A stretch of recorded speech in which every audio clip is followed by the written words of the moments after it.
So welcome to the machine translation lecture, which is kind of like a culmination of this sequence of 3 lectures on RNNs and related topics. So let's have a few announcements first. The first thing is, as you probably noticed when you came in, we're taking attendance today. So you need to sign in with the TAs who are outside the auditorium. If you missed it, don't get up now, it's fine. There'll be time to sign in after the lecture. And then if you have any kind of questions about special cases with the attendance policy, you should check out a Piazza post that we put up last night with some clarifications. The other reminder is assignment 4 content is going to be covered today, so you're going to have everything you need to do assignment 4 at the end of today. And do get started early because the model takes 4 hours to train. The other announcement is that we're going to be sending out our mid-quarter feedback survey sometime in the next few days, probably. So please do fill it out. You'll get 0.5% credit, and you're also going to help us to make the class better for the rest of the quarter. OK, so here's the overview of what we're going to do today. Today, first we're going to introduce a new task in NLP, which is machine translation. And then we're going to introduce a new neural architecture called sequence-to-sequence. And the connection here is that machine translation is a major use case of sequence-to-sequence. After that, we're going to introduce a new neural technique called attention. And this is something that improves sequence-to-sequence a lot. OK, so section 1 of this is going to be about a bit of machine translation history. Pre-neural machine translation. So machine translation, or MT, is the task of translating a sentence X, which we call the source language, whatever language you're translating from, into a sentence Y, which is in another language, which we call the target language. So here's an example. Let's suppose X is this French sentence. Could anyone in the audience, a French speaker, translate this to English for us?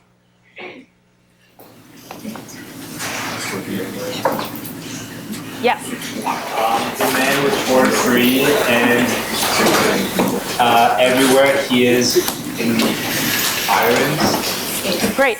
So that was something like the man is born free, but everywhere he is in irons. That was a fairly literal translation. It's usually translated, this quote by Rousseau is usually translated as man is born free, but everywhere he is in chains. But there's an ambiguity. Should fares be literally irons or chains? Also, you could choose to translate l'homme as man or maybe humankind. So this is an example of machine translation, and there's already quite a few choices you can make. So the beginning of machine translation as an AI task began in the early 1950s. So in particular, there was a lot of work translating Russian to English because the West was very interested in listening to what the Russians were saying during the Cold War. And we've got a fun video here which shows the state of machine translation in 1954.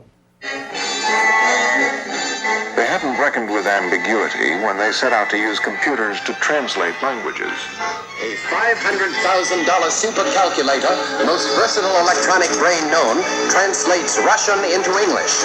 Instead of mathematical wizardry, a sentence in Russian is to be fed in... One of the first non-numerical applications of computers, it was hyped as the solution to the Cold War obsession of keeping tabs on what the Russians were doing. Claims were made that the computer would replace most human translators. At present, of course, you're just in the experimental stage. When you go in for full-scale production, what will the capacity be? We should be able to do about, with a modern commercial computer, about 1 to 2 million words an hour. And this will be quite an adequate speed to cope with the whole output of the Soviet Union in just a few hours computer time a week. When do you hope to be able to achieve this speed? If our experiments go well, then perhaps within 5 years or so. So in this video, I think there's a number of interesting things. Firstly, we can see an example of about how AI hype is nothing new. Even in 1954, they were talking this machine translation system as if it was an electronic brain, which I think overstates maybe how general it is. They were also, at least some of them, fairly optimistic that this machine translation system was going to be replacing humans anytime soon. So yeah, that's pretty interesting. And the thing is that these systems actually were mostly rule-based, by which I mean that they were mostly using a bilingual dictionary between Russian and English, and they were essentially mostly just looking up the Russian words, looking up their English counterparts, and they were storing these big bilingual dictionaries on these large magnetic tapes. So certainly it was a huge technical feat at the time, but some people were probably too optimistic about how quickly it would replace humans. So jumping forward several decades in time, now I want to tell you about statistical machine translation. So the core idea of statistical machine translation is that you're going to learn a probabilistic model from the data in order to do the translation. So as an example, as before, suppose that we're translating from French to English. The idea is that you want to find the best English sentence Y given the French sentence X. And mathematically, you can formulate this as finding argmax Y of this conditional probability of Y given X. And the model that you're learning is this probability distribution P. So what we usually do is we break down this probability into its two components using Bayes' rule.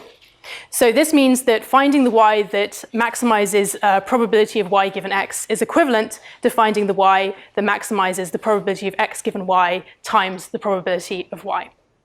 So the two components here, on the left we have a translation model. And this is keeping track of how words and phrases should be translated. So the idea is that it knows how French words and an English word might be translated to each other, or maybe small phrases and chunks of words should be translated. And this is learned from a lot of parallel data, and I'll be telling you later how we do that. The second component, P of Y, this is just a language model. We learned about this last week. A language model is a system that can predict the next word, but it can also be thought of as a system that tells you the probability of a sequence of words. So here, if we're translating from French to English, P of Y is an English language model. So the idea is that the reason why we want to break down this single conditional probability distribution into the product of two different ones is that this is a kind of division of labor.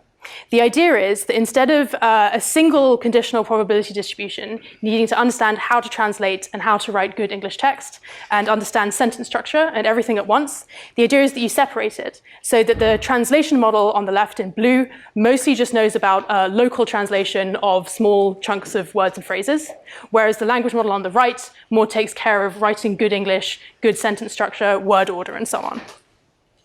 So you already know how to learn a language model, because we learned about that last time. You just need lots of monolingual data, in this case, English data. So I'm going to tell you more about how we would learn this translation model that needs to be learned from parallel data. So we need a large amount of parallel data in order to learn this translation model. And an early example of a parallel corpus is the Rosetta Stone. So this is a stone that has the same text written in 3 different languages. And this is a hugely important artifact for the people who were trying to understand ancient Egyptian. So in the 19th century, scholars discovered this stone, and it helped them to figure out ancient Egyptian because there was this parallel text that had the same text in other languages that they did know. So this is a really important parallel corpus. And if you're ever in London, you can go to the British Museum and see this in person. So the idea is that you get your parallel data. Obviously, you need a larger amount than's on the stone, and hopefully it shouldn't be written on a stone either. But you can use this to learn your statistical machine translation model. So the idea is that you're trying to learn this conditional probability distribution of X given Y. So what we do is we actually break this down even further. We actually want to consider the probability of X and A given Y, where A is the alignment. So the idea of alignment is this is how the words in the English sentence and the French sentence correspond to each other. So I'm going to demonstrate this by an example. So in this example where we're translating the sentence, Japan shaken by 2 new quakes to French, then you can see there's a pretty simple one-to-one alignment here of English words to French words, and also they appear in the exact same order. The only thing that doesn't conform to that is the word le in French, which we call a spurious word because it doesn't have a direct counterpart in the English sentence. And that's because in English we just say Japan, but in French we say le Japon. So alignment can be a bit more complicated than that. For example, alignment can be many to one. In this example, you have several French words that have multiple English words that correspond to them. So this is what we call many-to-one alignment. It can go in the other direction too. Alignment can be one-to-many. So here we have a single English word implemented, which has a one-to-many alignment because there's a 3-word French phrase that corresponds to it. So on the left and the right, we have 2 ways of depicting the same alignment. It's either a kind of a chart, or it can be a graph. So here's another example of a one-to-many, Right, so we call this word implemented, that is one-to-many.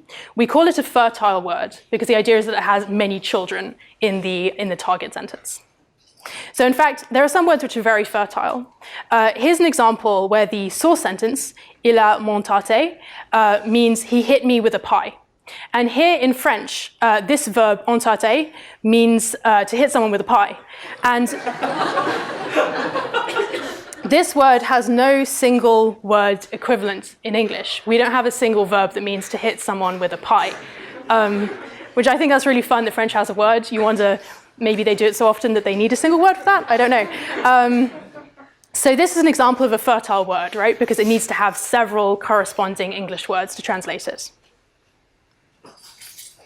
So we can have one-to-many and many-to-one. You can also have many-to-many alignment. You could call that kind of phrase-level translation of phrase to phrase. So here, the English sentence says the poor don't have any money. And here, don't have any money corresponds to the French phrase sont démunis. And this is a many-to-many alignment because there's no obvious way to break down this phrase-to-phrase alignment into smaller word-to-word alignments. Okay, so that's what alignment is. And if you remember, we were thinking about how would you learn this probability distribution of what the alignment is in order to do statistical machine translation. So the idea is that you learn probability of X and A given Y as a combination of many factors or many features. So you consider, for example, what's the probability of a particular word aligning to another particular word? Like, this English word and this French word, how often do they align? But then this also depends on, for example, what's their position in the sentence. Like, if they both appear near the end of the sentences, then it's more likely that they align. Whereas if one's at the beginning and one's at the end, that's less likely.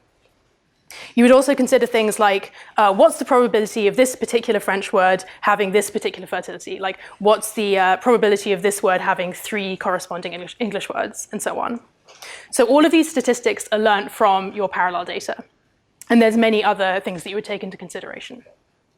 So we're looking at a kind of overview of statistical machine translation today. You're not going to understand it in full detail. But we're understanding an overview of how it works because we're going to be comparing it to neural machine translation. Okay, so we're learning this SMT system, and so far we've broken it down into these 2 main components. We've got the translation model and we've got the language model. And we understand a little bit about how you might learn this translation model by breaking it down into alignments. So a question remains, how do you do the argmax over Y? How do you find your French sentence Y that maximizes this probability? So one kind of brute force solution is you could say, let's enumerate every possible Y, that's kind of every possible sequence of French words, maybe up to some length, and we'll calculate this probability for all of them. And it should be pretty clear that that's just a no-go. That's way too expensive, and we're not going to be able to get anywhere with that. So the answer for how you actually do this in practice is you're going to use some kind of heuristic search algorithm to search for the best translation Y, but along the way you're going to discard hypotheses that are too low probability.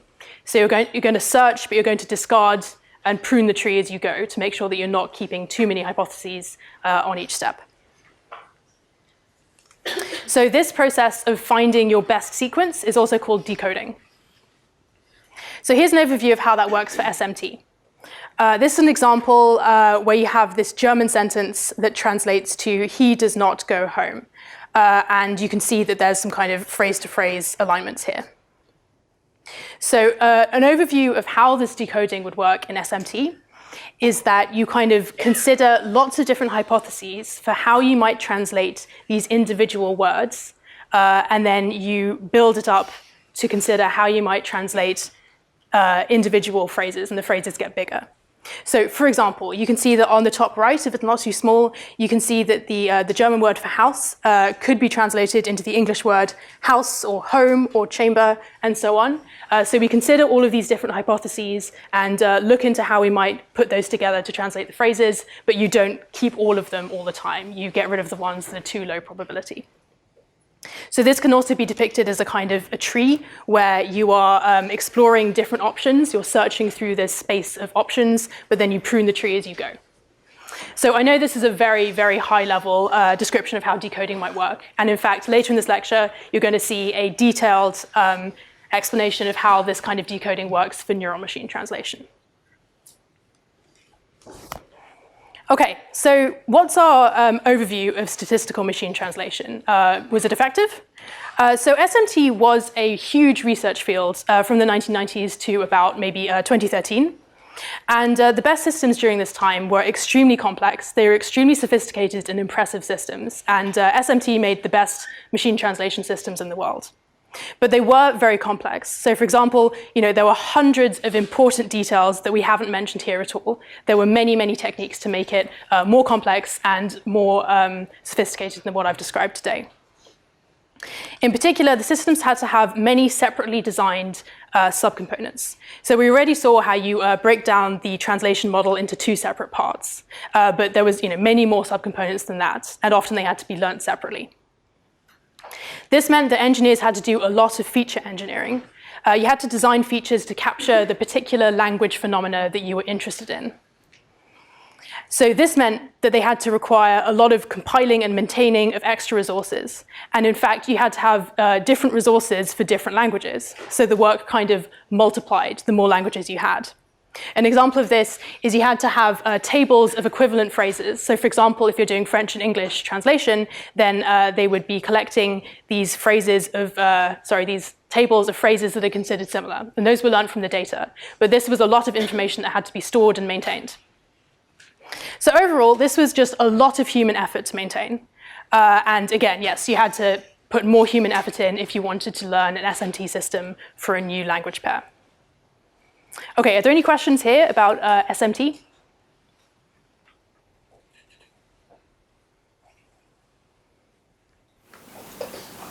OK, so moving on, that's SMT. Now we're going to move on to section 2 of this lecture. So I want to take you back to the year 2014 for a dramatic reenactment of what happened in the world of machine translation research. So in 2014, something very dramatic happened. And that thing that happened is called neural machine translation. And I think it looks a little bit like this, if I'm not being too dramatic. So what is neural machine translation? The idea is that NMT is a way to do machine translation, but using just a single neural network. And the neural network architecture that they use is called sequence-to-sequence, or sometimes just called Seq2Seq. And it involves two RNNs. So it's called sequence-to-sequence because you're mapping one sequence to the other, the source sentence to the target sentence. And you need two RNNs basically to handle those two different sentences. All right, let's look at a diagram to see what sequence-to-sequence is in detail. So we start off with our source sentence, and we're going to use our example from before, il a montate, which means he hit me with a pie.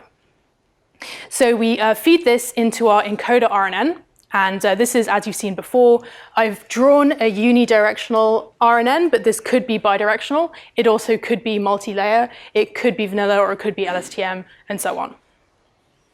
Another thing to note is that we are passing word embeddings into this encoder RNN, but I'm just not explicitly depicting that step. OK, so the idea of the encoder RNN is that it's going to produce some kind of encoding of this source sentence.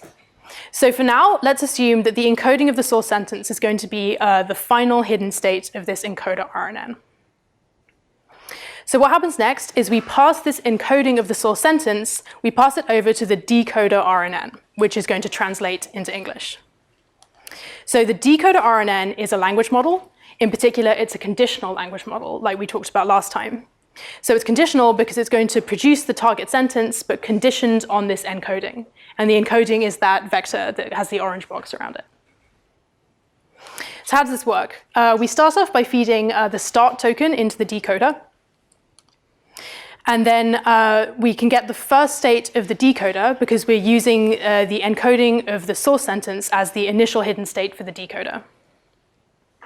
So then we get our first output from the decoder, which is a probability distribution of what word might come next.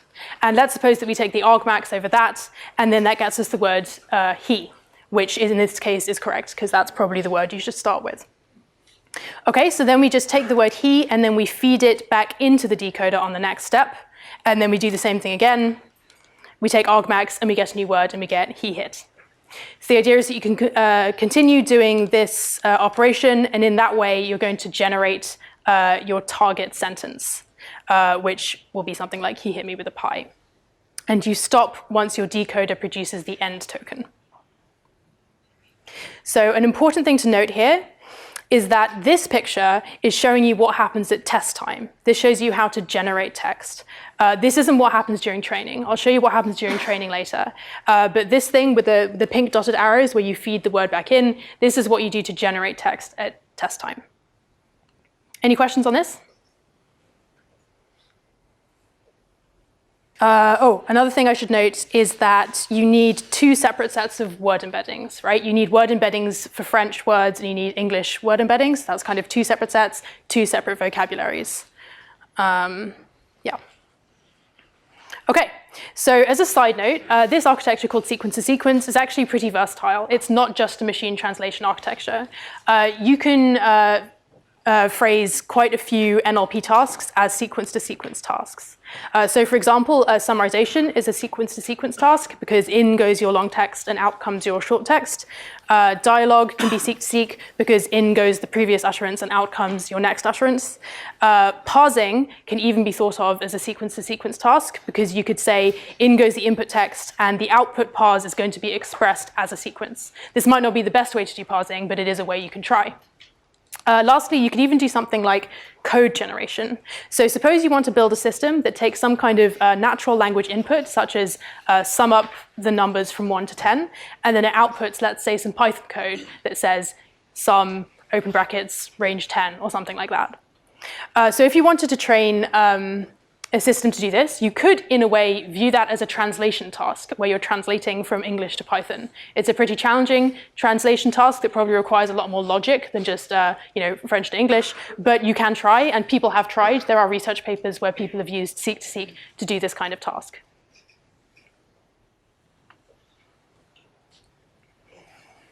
Okay, so to recap, Seq2Seq is an example of a conditional language model.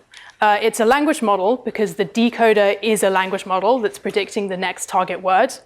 But it's a conditional language model because it's also conditioning on your source sentence, which is represented by the encoding of the source sentence.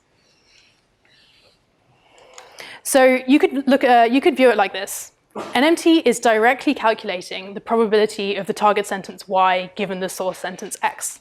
So if you look at this, you'll see that this is just breaking down the probability of the sequence Y, which we suppose is of length capital T. You can break it down into being the probability of the first word of Y given X, and then the probability of the second word of Y given the words that came before and X, and so on. So in fact, you can see that each of the terms in this product on the right, those are probabilities of the next target word given all the ones so far and also the source sentence. And that's exactly the conditional probability that your language model produces. So the reason I'm highlighting this is because if you remember in SMT, we didn't directly learn the translation model P of Y given X. We broke it down into smaller components. Whereas here in NMT, we are directly learning this model. And this is in some ways an advantage because it's simpler to do. You don't have to learn all of these different systems and optimize them separately. It's kind of simpler and easier. So this is the model that we're learning. The question is, how do we train this NMT system? So hopefully you should already have a good idea of how this would work, given that we've already seen how you would train a language model. But here are the details just in case. So you get your big parallel corpus, and then let's say you have your sentence pair from your parallel corpus. So this is what happens during training.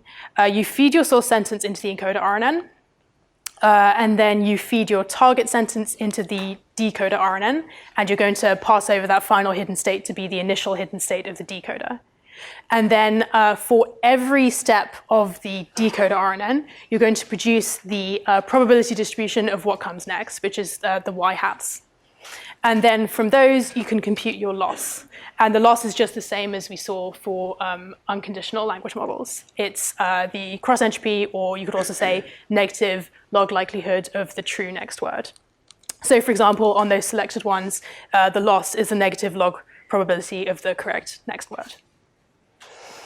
And then as before, we're going to average all of these losses to get the total loss for the example.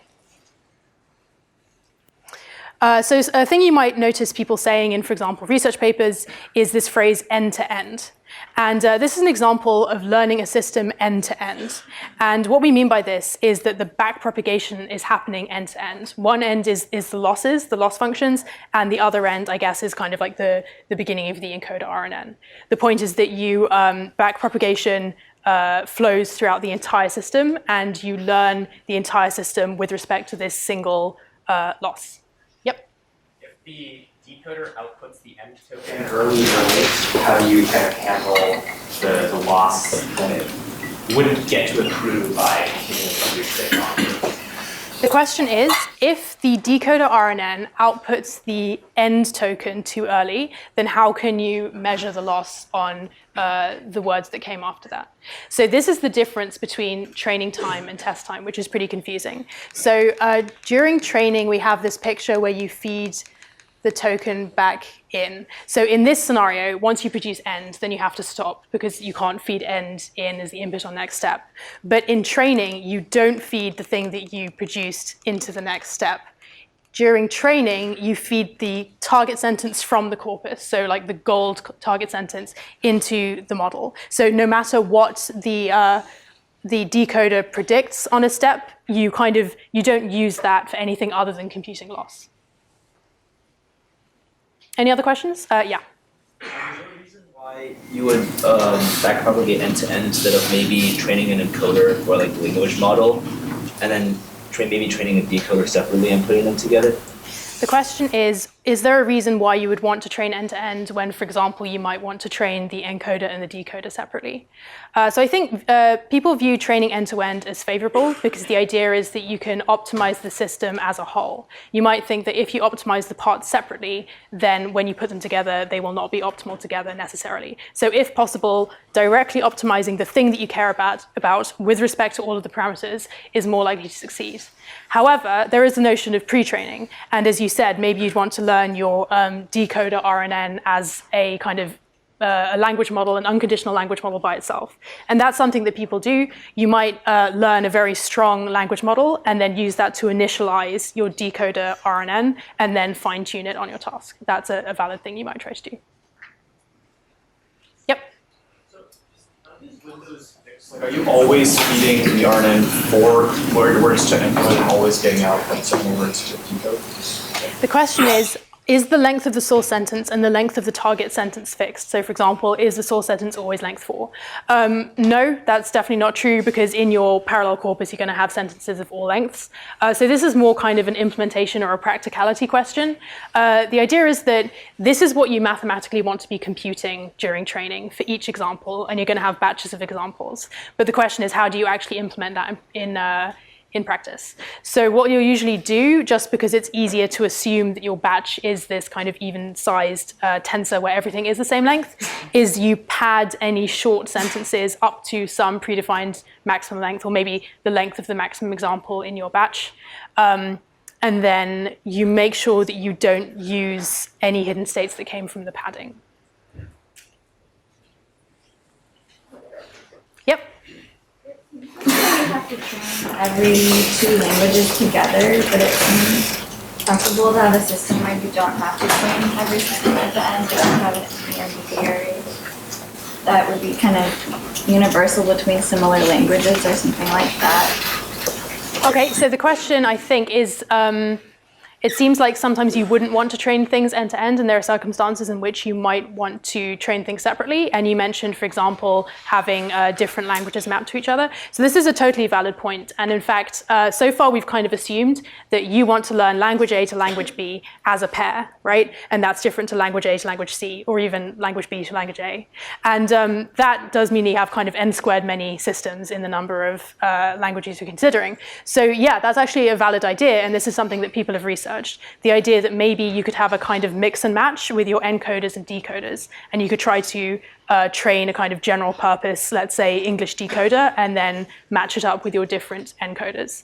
But this is, I think, fairly complex to train to make sure that they all work together. But that is certainly something that people have done. Let me just check on the time. Okay, let's take one more question. Yep.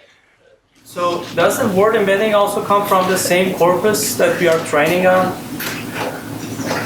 The question is, does the word embedding also come from the corpus that you're training on? So I think there's a few options, just as we saw with language models. You could download pre-trained word vectors like Word2Vec or Glove, and you could use those, and then you could either kind of freeze them, or you could fine-tune them as part of the end-to-end training, or you could just initialize your word vectors as close to zero random, and then learn them from scratch. All right, okay, moving on.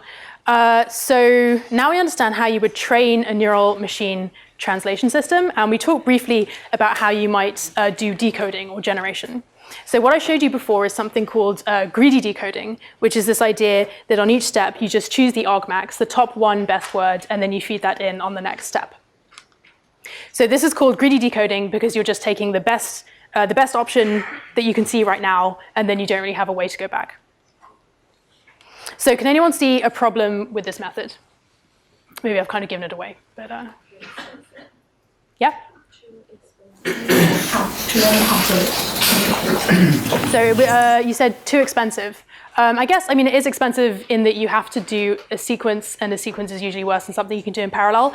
But I suppose maybe what's wrong with the greediness? Can anyone suggest what's wrong with the greediness? Yeah. So when you're taking argmax on each step, that might not be the argmax of the entire sentence. Yeah, you said when you take an argmax in a particular step, it's not necessarily going to give you the argmax over the entire sentence. That's exactly right. That's kind of what greediness means. So in practice, this might give you something like this. We're trying to translate our running example sentence, and then let's suppose on the first step we say he, and then we say he hit, and then we say he hit A. Oh no, that wasn't right, that wasn't the best thing to choose, but we kind of have no way to go back now, right? We just have to continue and try to make the best of it after saying he hit A, which isn't going to work out well. So that's the main problem with greedy decoding. There's kind of no way to backtrack, no way to go back. So how can we fix this? And this relates back to what I told you earlier about how we might use a kind of searching algorithm to do decoding in SMT. But first, you might think exhaustive search is a good idea. Well, probably not, because it's still a bad idea for the same reasons as before. So if you did want to do exhaustive search and search through the space of all possible French translations, then you would be, again, trying to consider which Y maximizes this product of all of these individual probability distributions. So as before, if you try to do this, then on each step t of the decoder, you're going to be having to track v to the power of t possible partial translations, where v is your vocabulary size. So here, when I say partial translation, I just mean kind of, like half of a sentence so far or something like that. So of course, this exponential in v complexity is just far too expensive. So yes, we're going to use some kind of search algorithm, and in particular, we're going to use beam search decoding. So the core idea of beam search decoding is that on each step of the decoder, you're going to be keeping track of the k most probable partial translations. And we call partial translations hypotheses because we're kind of tracking multiple of them, and we're not sure which one is best, so we're thinking about several. Here, k is an integer, and we call this the beam size. And in practice for NMT, this is usually maybe 5 to 10. So you can think of k kind of as how big is your search space at any one time. So if you increase k, then you're going to be considering more different options on each step, and you might hope that this will mean that you get a better quality solution in the end, though of course it will be more expensive. So I said that we want to keep track of the k most probable partial translations, that is hypotheses. So this means that we need some kind of notion of, how probable is this hypothesis, or what's its score? So the score of a hypothesis, and we're representing that as y1 up to yt, is just its log probability. So the log probability of this partial translation, according to the language model, can be broken down, as we saw before, into the sum of the individual log probabilities of the words given everything that came before. So if it's not obvious, these scores are all negative because we're taking log of a number between 0 and 1. And a higher score is better. Yes, because you want a higher probability of the hypothesis according to the language model. So the idea is that we're going to use this score and the search algorithm to search for high-scoring hypotheses, and we're going to track the top k on each step. So I'm going to show you a detailed example in a moment, but the important things to know are that beam search is not guaranteed to find an optimal solution. Exhaustive search, the one where you enumerate all v to the t possible translations, that is guaranteed to find the optimal solution, but it's just completely infeasible because it's so expensive. So beam search is not guaranteed to find the optimal solution, but it is much more efficient than exhaustive search, of course. Okay, so here's an example of beam search decoding in action. So let's suppose that beam size equals k is 2. And then as a reminder, we have, this is the score that you apply to a partial hypothesis. A partial translation, which is a hypothesis. So we start off with our starting token, and the idea is that we're going to compute the probability distribution of what word might come next. So having computed that probability distribution using our Seq2Seq model, then we just take the top k, that is top 2 possible options. So let's suppose that the top 2 are the words he and I. So the idea is that we can compute the score of these 2 hypotheses by using the formula above. It's just the log probability of this word given the context so far. So here, let's say that he has a score of minus 0.7 and I has a score of minus 0.9. So this means that he is currently the better one. Okay, so what we do is we have our k hypotheses, and then for each of those, we find the top k words that could come next, and we calculate their scores. So this means that for both he and I, we find the top 2 words that could come next. And for each of these 4 possibilities, the score of the hypothesis is equal to the log probability of this new word given the context so far, plus the score so far, because you can accumulate this sum of log probabilities. You don't have to compute it from scratch each time. So here you can see that we have these 4 possibilities and that the top 2 scores are minus 1.6 and minus 1.7. So this means that hit and was are the 2 best ones. So the idea is that of these k squared equals 4 hypotheses, we're just going to keep the k equals 2 top ones. And then we just keep doing the same thing. For these 2, we expand to get the 2 next ones. And then of those, we compute the scores. And then we keep the 2 best ones and discard the others. And then of those, we expand.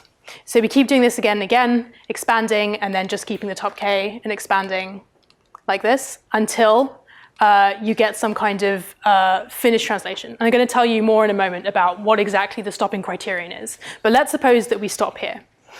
Looking at the 4 hypotheses that we have on the far right, the one with the top score is the top pi one with minus 4.3.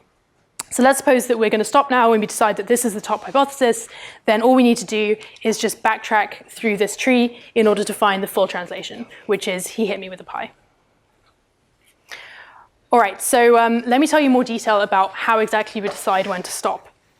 So if you remember in greedy decoding, usually we just keep decoding until the model produces the end token. So for example, this means that your model is actually producing the sequence. I guess it doesn't produce start. You give it start, but then it produces the sequence. He hit me with a pi end. So the problem in beam search decoding is that you're considering all these different hypotheses, k different hypotheses at once. And the thing is, those hypotheses might produce end tokens at different times. So there's no one obvious place to stop. So what we do in practice is when a hypothesis produces the end token, then we regard this hypothesis as complete, and we kind of place it aside. We have a collection of completed hypotheses. So we kind of take it out of beam search. We no longer keep exploring it because it's finished, and we place it aside. And you continue exploring other hypotheses with beam search. So the remaining question is, when do you stop doing beam search? When do you stop iterating through this algorithm?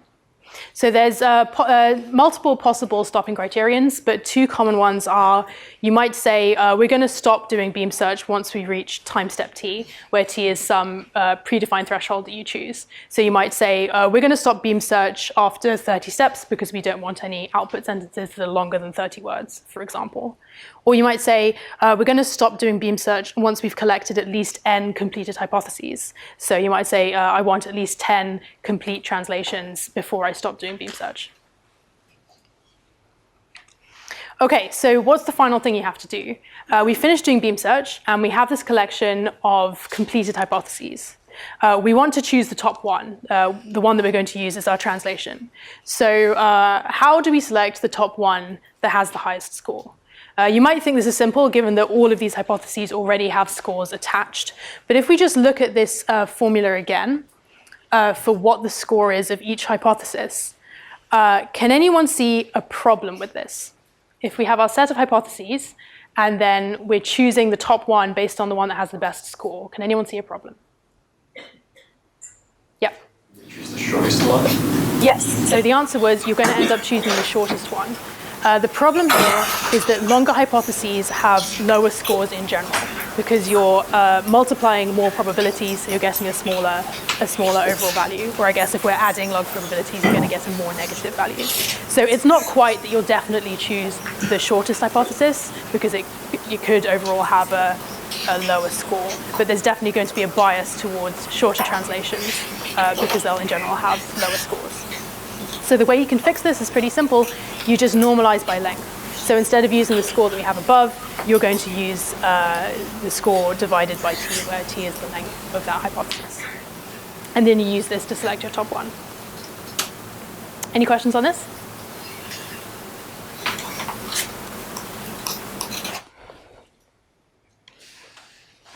Yeah.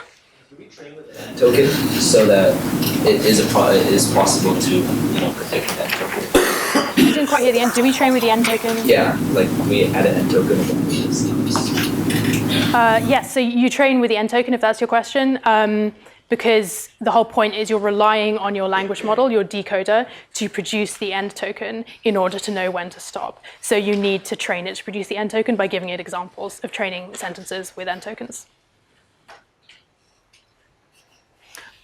Yeah? Why don't we use this score during a beam search in the first place? Great question.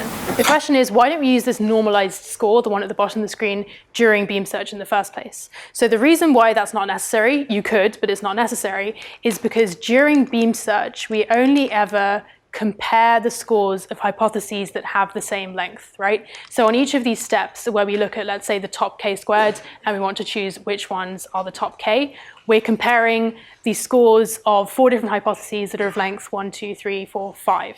So it's true that these scores are getting lower and lower, but in the same way, because they're all length 5 right now.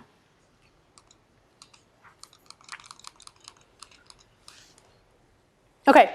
So we now understand how you would train an NMT system and how you would use your trained NMT system to generate your translations using, let's say, beam search. So let's take a step back and think about what are the overall advantages of NMT in comparison to SMT. So the first advantage is just better performance.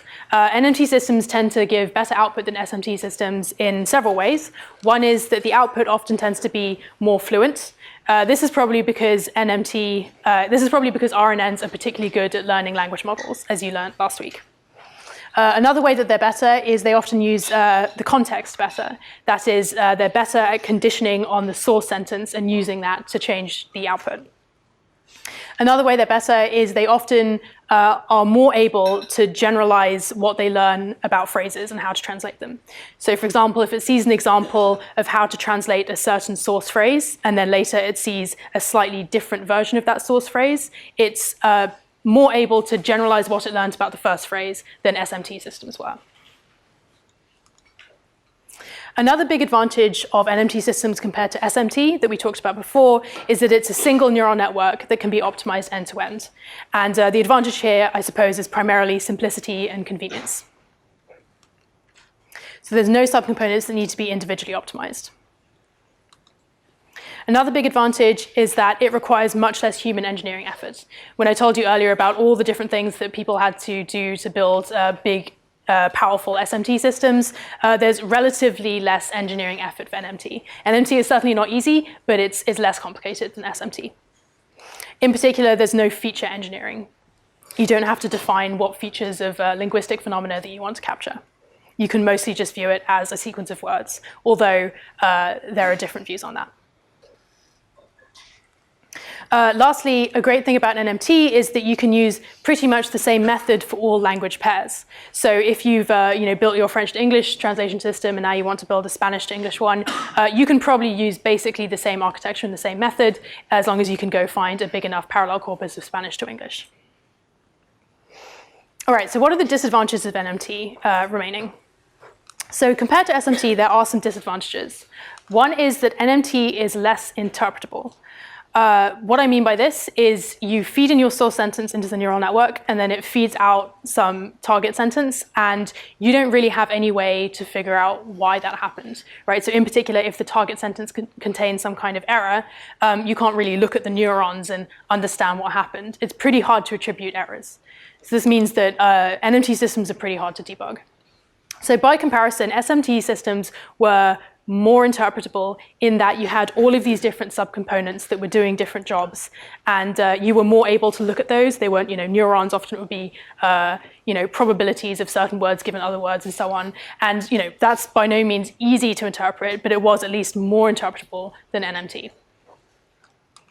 Another disadvantage is NMT is pretty difficult to control. So, for example, if your NMT system is doing a particular error, it's not very easy for you, the programmer, to specify some kind of rule or guideline that you want the NMT system to follow. So, for example, if you want to say, I want to always translate this word in this way, when this other thing is present, like that's not particularly easy to impose as a rule on the NMT system because you can't easily control what it's doing on a step-by-step basis. So sometimes you have some kind of post-processing rules you might try to do, but overall you can't, it's harder than you'd expect to try to impose a fairly simple rule. So this means that you have some kind of safety concerns, in fact, because let's say you don't want your NMT system to say bad things, right? It's pretty hard to actually put these controls in place to stop it from saying these things you don't want it to say. I mean, on the level of maybe just never saying particular bad words, then sure, you can remove them from the vocabulary. But overall, they're pretty hard to control, and we're actually going to see some examples of NMT systems being, doing things that their designers certainly didn't intend. Okay, so how do we evaluate MT? Every good NLP task needs to have an automatic metric so that we can measure our progress. So the most commonly used evaluation metric for MT is called BLUE, and that stands for Bilingual Evaluation Understudy. So the main idea is that BLUE is going to compare the translation that's produced by your machine translation system. It's going to compare that to one or maybe several human-written translations of the same sentence. And then it's going to compute a similarity score that's based on n-gram precision. So when I say n-gram precision, I mean you're going to look at all the 1, 2, 3, and 4 grams that appear in your machine-written translation and your human-written translation. And then n-gram precision is basically saying, for all of the n-grams that appeared in the machine-written translation, how many of those appeared in at least one of the human-written translations. Another thing that you need to add to BLUE is a brevity penalty. So you're saying you get a lower BLUE score if your system translation is significantly shorter than all of the human-written translations. And the reason why you need to add this is because n-gram precision alone doesn't really punish using fewer words. So you might try to maximize n-gram precision by being very conservative and writing short sentences that only contain words that you're really sure about, and then you get a good precision score. But this doesn't make a good translation because you're probably missing a bunch of information that you needed to translate from the source sentence. So that's why you need to add a brevity penalty. So overall, BLUE is very useful because we need an automatic metric in order to measure progress. You can't measure progress on human evaluation alone because it takes too long to compute. But of course, it's pretty imperfect. So for example, you can think about how there are many valid ways to translate a sentence. At the very beginning of this lecture, I asked how do we translate that sentence by Rousseau, and there were at least a few different options that came up. So if there's many valid ways to translate a sentence, how does BLUE recognize that?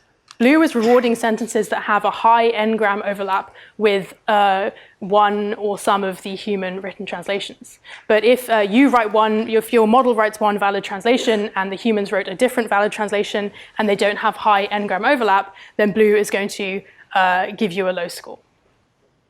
So you're going to learn about BLUE in detail in assignment 4, and in fact, assignment 4 has a full description, mathematical description of what the BLUE score is. So I'm not going to tell you about that now. Yeah, so you're going to think about BLUE and the ways in which it's imperfect but useful. Yeah? So would a One n-gram be a one-to-one equivalency? Sorry? Would a 1 n-gram be a one-to-one equivalency?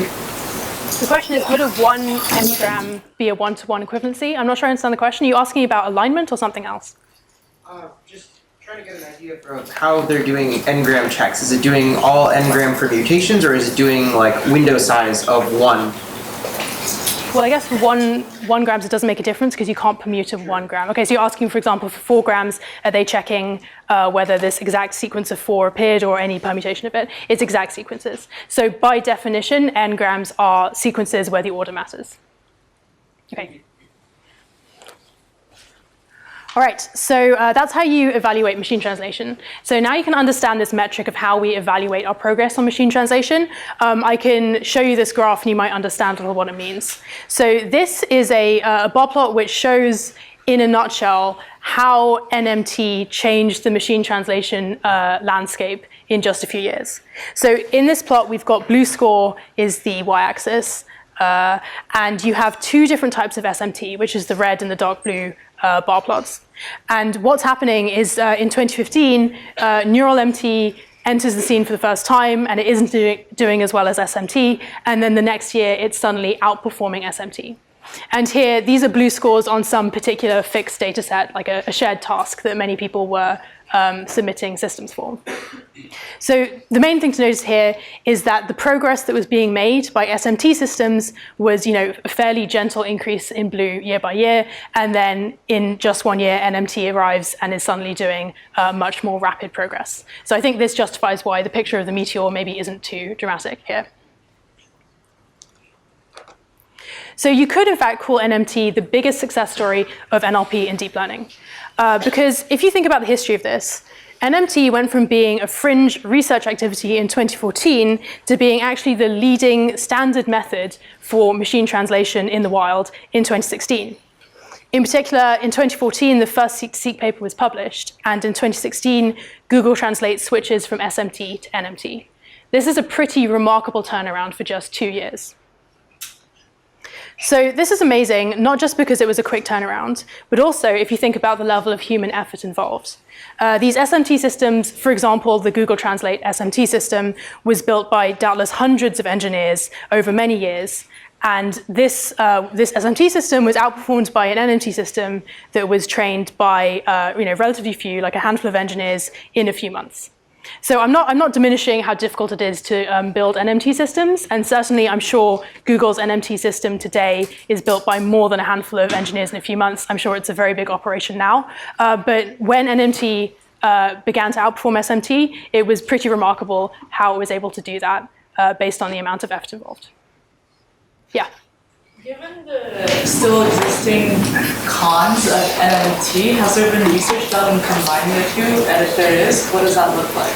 Yeah, great. The question is, given that we noted that there are some disadvantages of NMT, even in comparison to SMT, is there any work on combining the two? So yes, I think there is. There's a lot of NMT research ongoing, and in particular, people sometimes focus on these particular shortcomings. And there's a lot of work in kind of taking techniques and ideas and wisdom from the many decades of SMT research and then integrating them into the new NMT paradigm. So yes.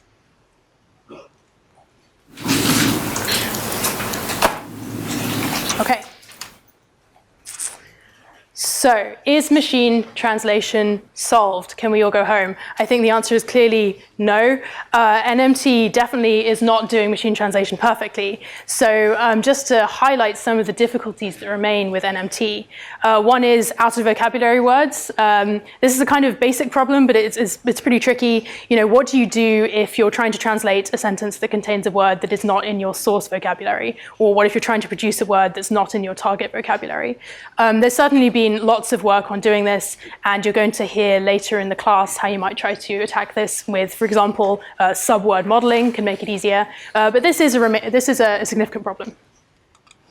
Another one is domain mismatch. So let's suppose that you train your machine translation system on a bunch of fairly formal text, like let's say Wikipedia or something like that. But then you try to deploy it to translate informal text, like people chatting on Twitter or something. Then often you'll find that it doesn't perform very well on this different domain because you've got a domain mismatch. So that's quite a big problem. Another one is maintaining context over longer text. So everything we've talked about so far has assumed that you're just translating a single sentence to a single sentence, and there's no other wider context. But if you want to use a machine translation system to translate a whole news article or maybe even a book, then you're probably going to want to use the context that came in previous sentences in order to translate things correctly in the current sentence. So this is an active area of research. How can you get an NMT system to condition on larger pieces of context without it becoming too expensive and so on? Another difficulty is low resource language pairs. Everything we've talked about so far has assumed that you have access to a very large parallel corpus, but what if you don't? What if you're trying to translate to or from a language that has relatively little text available online, for example? So that could be pretty difficult. Here are a few examples of machine translation screwing up with specific errors. So here's an example of how common sense is really difficult for NMT systems. On the left, we have the English phrase paper jam, which means when your printer gets jammed up with paper and it's all tangled inside. And then on the right, we have a very literal translation of that into Spanish, and it's essentially saying jam, edible jam, made of paper, which clearly isn't the right interpretation. So here we have an NMT system that's just doing very literal translation and clearly doesn't have any notion of common sense. You can't make jam from paper. Here's another example. NMT can pick up biases in the training data. We already talked about this at the word embedding level, the representation of words, but it can also be a problem at the sentence level when you're translating things. So here in this example, on the left we have two sentences in Malay that roughly mean they work as a nurse and they work as a programmer. The point is, on the left, there is no information about gender in the pronouns. But when it gets translated to English, then we've suddenly got gender coming out of nowhere. She works as a nurse and he works as a programmer. This is likely happening because in our training data, we had more examples of female nurses and male programmers. So you can understand why, from a machine learning, maximizing the objective point of view, the English language model has learned to do that. But the problem here is this isn't good machine translation. Here, the system is making up information that was not present in the source sentence. So this is certainly an error that the machine translation shouldn't be doing because it's just simply inaccurate. And even worse, it's propagating gender roles. Here's another pretty weird example.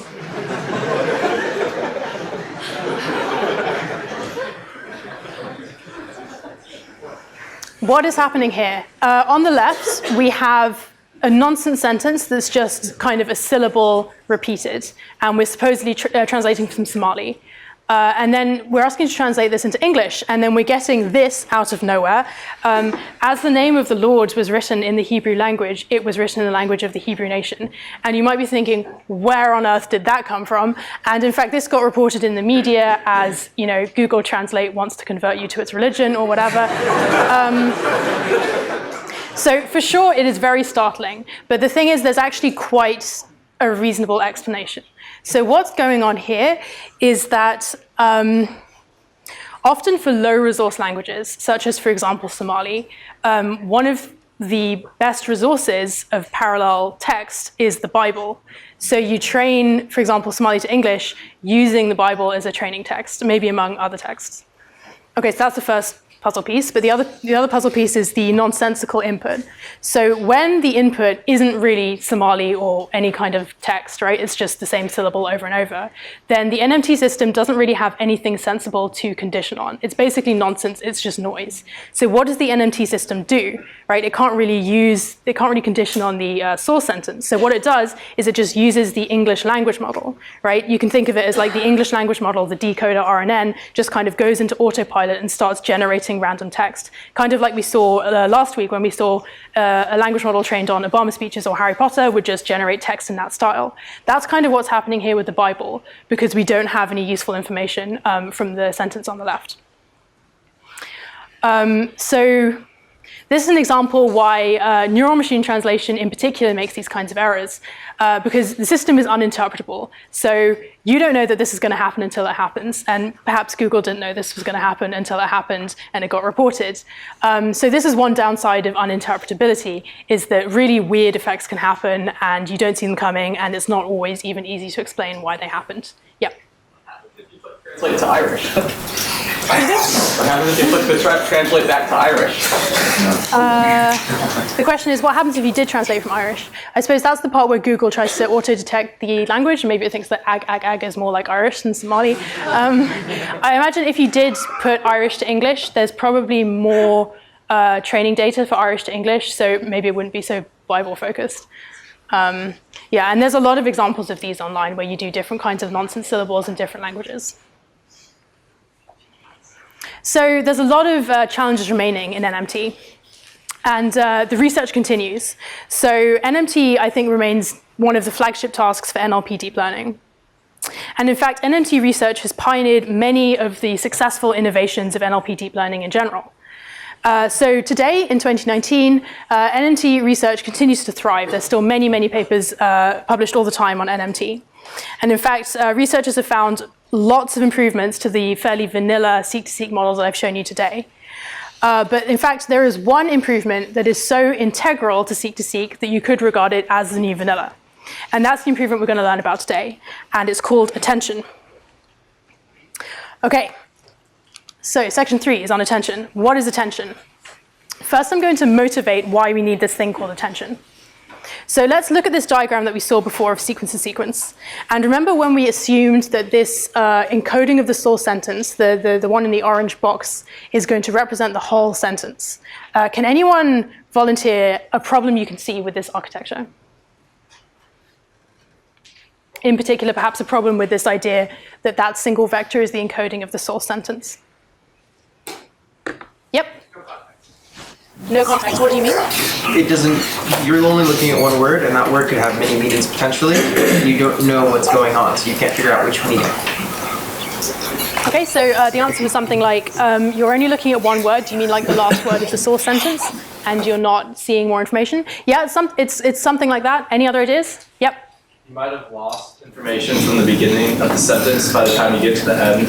Yeah, you might have lost information from the beginning of the source sentence by the time you get to the end, especially if it was longer than 4 words. Right, I think these are different ways of saying a similar idea, which is that we have a kind of informational bottleneck.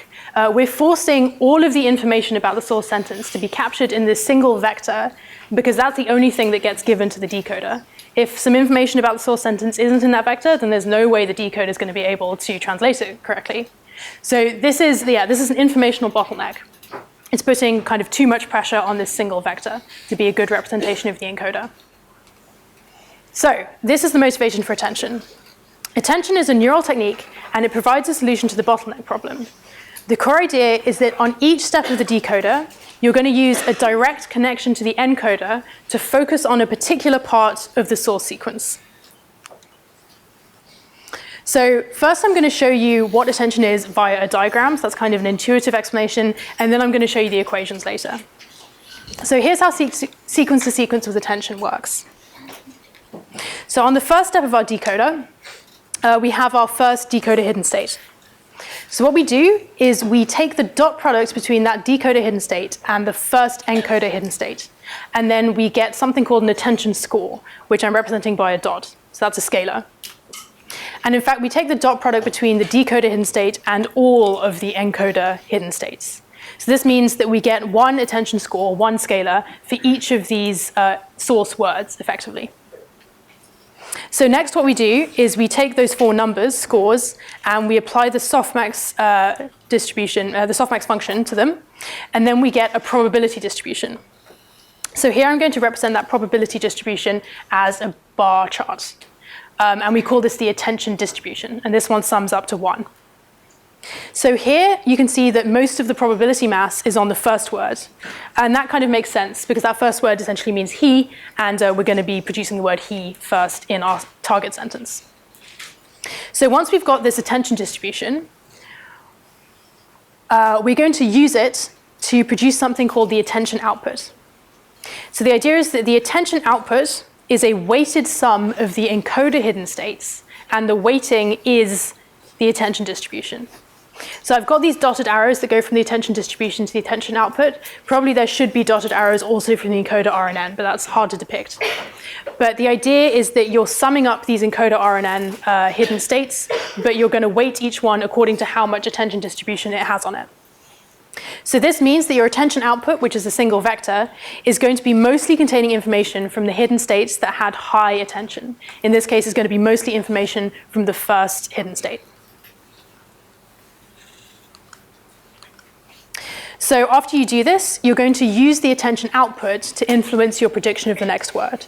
So what you usually do is you concatenate the attention output with your decoder hidden states, and then use that kind of concatenated pair in the way you would have used the decoder hidden state alone before. So that way you can get your probability distribution, y hat 1 of what's coming next. So as before, you can use that to sample your next word. So on the next step, you just do the same thing again. You've got your second decoder hidden state. Again, you take dot product with all of the encoder hidden states. You take softmax over that to get the attention distribution. And here you can see the attention distribution is different. We're putting more attention on the word entate because we're about to produce the word hit. But we're also attending a little bit to the second word a, because that's telling us that hit is past tense. So a cool thing that's happening here is we're getting soft alignment. If you remember when we looked at alignment in SMT systems, it was mostly this hard binary thing. It was on or off. Either these words are aligned or they're not. Here you have a much more flexible, soft notion of alignment, where each word kind of has a distribution over the corresponding words in the source sentence. So another thing to note, kind of a side note, is that sometimes we take the attention output from the previous hidden state, and we kind of feed it into the decoder again, along with the usual word. So that would mean you take the attention output from the first step and kind of concatenate it to the word vector for he, and then use it in the decoder. The reason for this is sometimes it's useful to have this information from the attention on the previous step on the next step. So I'm telling you this because this is something we do in assignment 4, and it's a fairly common technique, but also sometimes people don't do it. Okay, so the idea is that you just do this attention computation on every step, and on each step you're going to be attending to different things. So in our example, on this third step, we look at M', which means me, when we produce me, and then on the last 3, we're probably mostly just going to be looking at this fertile word entate to produce hit me with a pie. I'm going to keep going because we don't have a lot of time. So here are the equations to describe attention. I think it's probably easier to look at these in your own time later rather than look at them in the lecture now. But these are the equations that essentially say the same thing as what the diagram just said. So you have your encoder hidden states, h1 up to hn. And then on time step t of the decoder, we also have a decoder hidden state, st. So you're going to get the attention scores, which we're going to call ET, by taking the dot product of your decoder hidden state with each of the encoder hidden states. And that gives you a vector of same length as the encoder sentence, because you've got one score per source word. Next, you take softmax over these scores to get attention distribution that sums up to 1, and we call that alpha. And then you use alpha to take a weighted sum of the encoder hidden states, and that gives you your attention output. So the attention output, which we call A, is a vector that's the same size as your encoder hidden states. Lastly, you take your attention output A, and then you concatenate it with your decoder hidden state, and then proceed with that as you would have before in the no attention model. So attention, if it's not clear, is pretty cool. It has a number of advantages. So one advantage is that attention just significantly improves NMT performance. And the main reason why it improves it is because it turns out it's super useful to allow the decoder to focus on certain parts of the source sentence when it's translating. And you can see why this makes sense, right? Because there's a very natural notion of alignment, and if you can focus on the specific word or words that you're translating, you can probably do a better job. Another reason why attention is cool is that it solves the bottleneck problem. We were noting that the problem with having a single vector that has to represent the entire source sentence, and that's the only way information can pass from encoder to decoder, means that if that encoding isn't very good, then you're not going to do well. So by contrast, with attention, the decoder can look directly at the encoder and the source sentence and translate without the bottleneck. Another great thing about attention is that it helps with the vanishing gradient problem, especially if your sentences are quite long. The reason why attention helps is because you have these direct connections between the decoder and the encoder, kind of over many time steps. So it's like a shortcut connection, and just as we learned last time about skip connections being useful for reducing vanishing gradient, here it's the same notion. We have these long distance direct connections that help the gradients flow better. Another great thing about attention is it provides some interpretability.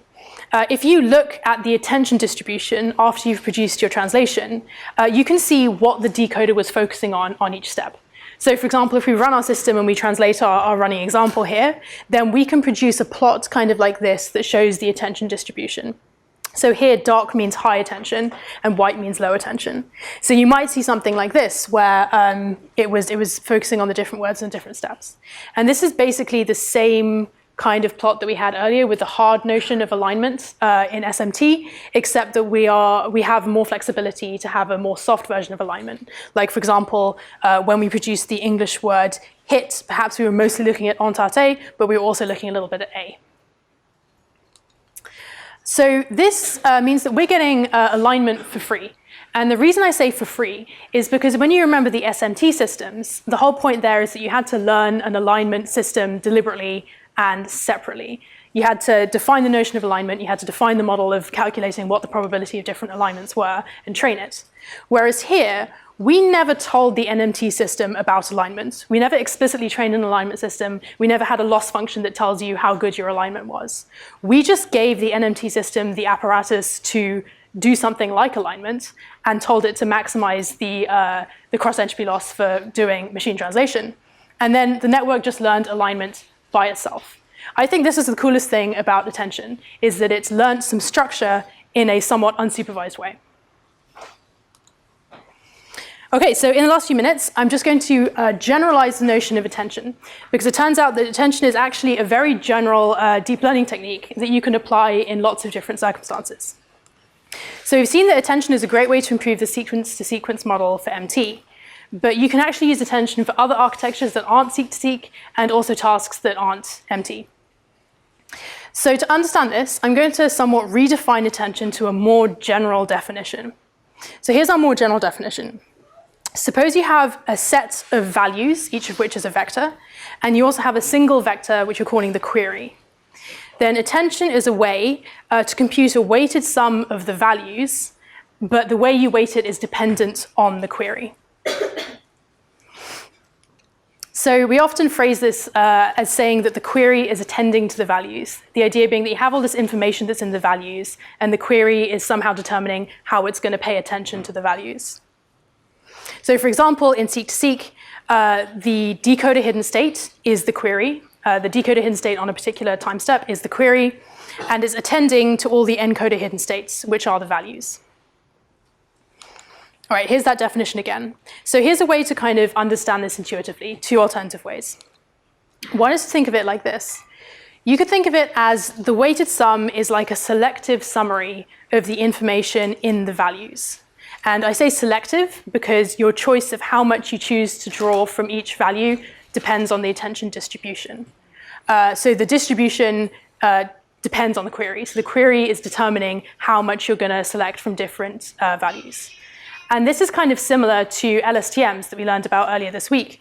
LSTMs are all based on the idea of a gate that defines how much information should come from different elements. And the gate depends on the context. So the strength of LSTMs came from the idea that based on the context, you decide where you're going to draw information from. And this is kind of like the same idea. The second way to think about attention is you could say that it's a way to obtain a fixed size representation from an arbitrary set of representations. So when I say arbitrary set, I'm saying that you have this set of vectors called the values, right? And you could have 10 values, or you could have 100 values, you could have any arbitrary number of these vectors. But attention gives you a way to get a single vector summary of that, which is the attention output, using your query.